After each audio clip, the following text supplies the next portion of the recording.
Os livros 1 e 2 de Samuel. São dois livros separados em nossas Bíblias modernas, mas essa divisão se deve simplesmente ao tamanho do pergaminho. Ele foi originalmente escrito como uma história coerente. Nesse vídeo, nós vamos abordar somente o livro 1 de Samuel. Depois que Israel foi resgatado da escravidão no Egito, eles fizeram um pacto com Deus no Monte Sinai e finalmente chegaram à Terra Prometida. E ali, Israel deveria ser fiel a Deus e obedecer aos mandamentos da aliança. Antes do livro de Samuel, os juízes mostraram como Israel falhou feio nessa tarefa. Foi um período de caos moral e mostrou a necessidade de Israel por líderes sábios e fiéis. O livro de Samuel fornece uma resposta para essa necessidade. A história do livro de Samuel se concentra em 3 personagens principais: o profeta Samuel, de onde o livro recebe o nome, depois o rei Saul e depois disso o rei Davi.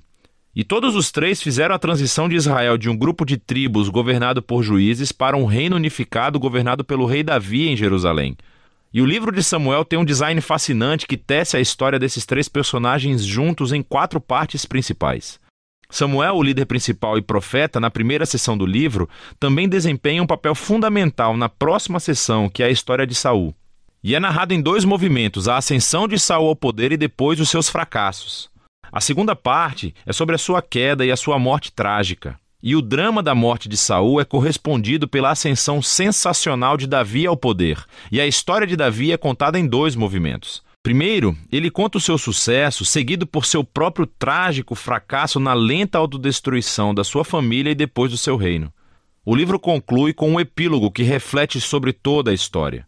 Então, vamos ver como isso tudo se desenrola. A primeira parte é um segmento do caos vivido no livro de Juízes. E somos apresentados a uma história tocante sobre uma mulher chamada Ana, que está triste porque nunca conseguiu ter filhos. E pela graça de Deus, ela finalmente tem um filho chamado Samuel. Em alegria, ela canta um poema incrível no capítulo 2. E o poema é sobre como Deus se opõe ao orgulhoso e exalta os humildes. Sobre como, apesar das tragédias e do mal humano, Deus está trabalhando os seus propósitos na história. E também sobre como Deus um dia erguerá um rei ungido para seu povo. Agora, o poema de Ana foi colocado aqui no início do livro para apresentar esses temas-chave que veremos ao longo da história, como na seguinte: Samuel cresce e se torna um grande profeta e líder para o povo de Israel, ao mesmo tempo em que os filisteus sobem ao poder como arqui-inimigos de Israel. E nessa batalha crucial, os israelitas se tornam arrogantes, e em vez de orarem e pedirem ajuda a Deus, eles usam a Arca da Aliança como um troféu mágico que lhes concederá automaticamente a vitória na batalha.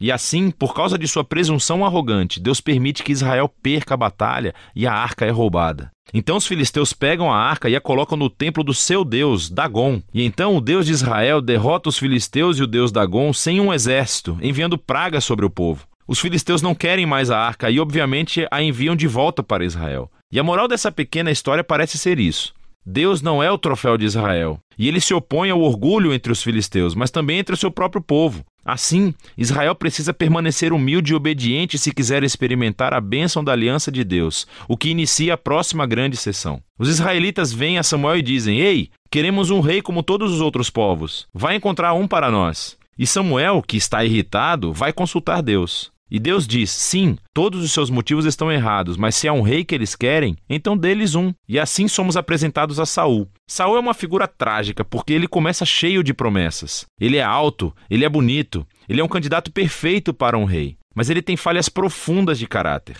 Ele é desonesto, ele não tem integridade. E ele parece ser incapaz de reconhecer os seus próprios erros, e essas falhas se tornam a sua queda. Ele vence algumas batalhas no começo, mas suas falhas são tão profundas que ele acaba se desqualificando ao desobedecer descaradamente às ordens de Deus. E assim, o velho Samuel confronta Saul e Israel. Ele havia avisado as pessoas que elas só se beneficiariam de um rei que fosse humilde e fiel a Deus. Caso contrário, os reis de Israel trarão a ruína. Então, ele informa a Saul que Deus erguerá um novo rei para substituí-lo. E assim começa a queda de Saul, à medida em que Deus, ao mesmo tempo, está trabalhando nos bastidores para erguer esse novo rei. É um pastorzinho insignificante, chamado Davi. Ele é o candidato menos provável para ser rei. Mas a famosa história de Davi e Golias mostra que a escolha de Deus por Davi não é baseada no status de sua família, mas simplesmente na sua confiança radical e humilde no Deus de Israel. E assim essa história incorpora todos os temas do poema de Ana. O orgulhoso Saul e Golias são humilhados, enquanto o humilde Davi é exaltado. A partir daqui, vemos Saul perder-se lentamente na loucura, enquanto Davi sobe ao poder.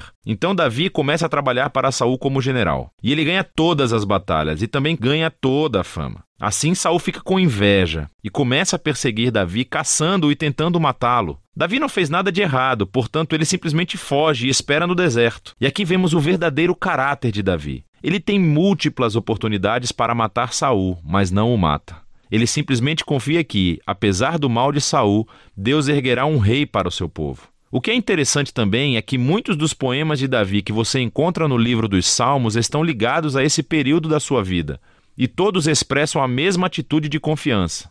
E assim essa seção do livro termina, com Saul chegando a uma terrível morte depois de perder uma batalha com os filisteus. 1 Samuel conta algumas das histórias mais complicadas e bem contadas que você encontrará na Bíblia. E os personagens, Saul e Davi, são retratados de maneira muito realista. E o autor os apresenta como personagens de estudos para que você possa se encontrar neles. Então, na história de Saul vemos um aviso. É crucial que reflitamos sobre as nossas próprias falhas de caráter e como elas prejudicam a nós mesmos e às outras pessoas. Com a ajuda de Deus, precisamos nos humilhar e lidar com o nosso lado obscuro para que a história de Saul não se torne a nossa. Davi, por outro lado, é apresentado como um exemplo de paciência e confiança no tempo de Deus em nossas vidas. Então ele foge para o deserto, sendo perseguido por Saul. Davi tinha todos os motivos para pensar que Deus o abandonara, mas não é isso que ele pensa. Ou seja, a história de Davi nos encoraja a confiar que, apesar do mal humano, Deus está trabalhando os seus propósitos, opondo-se aos orgulhosos e exaltando os humildes.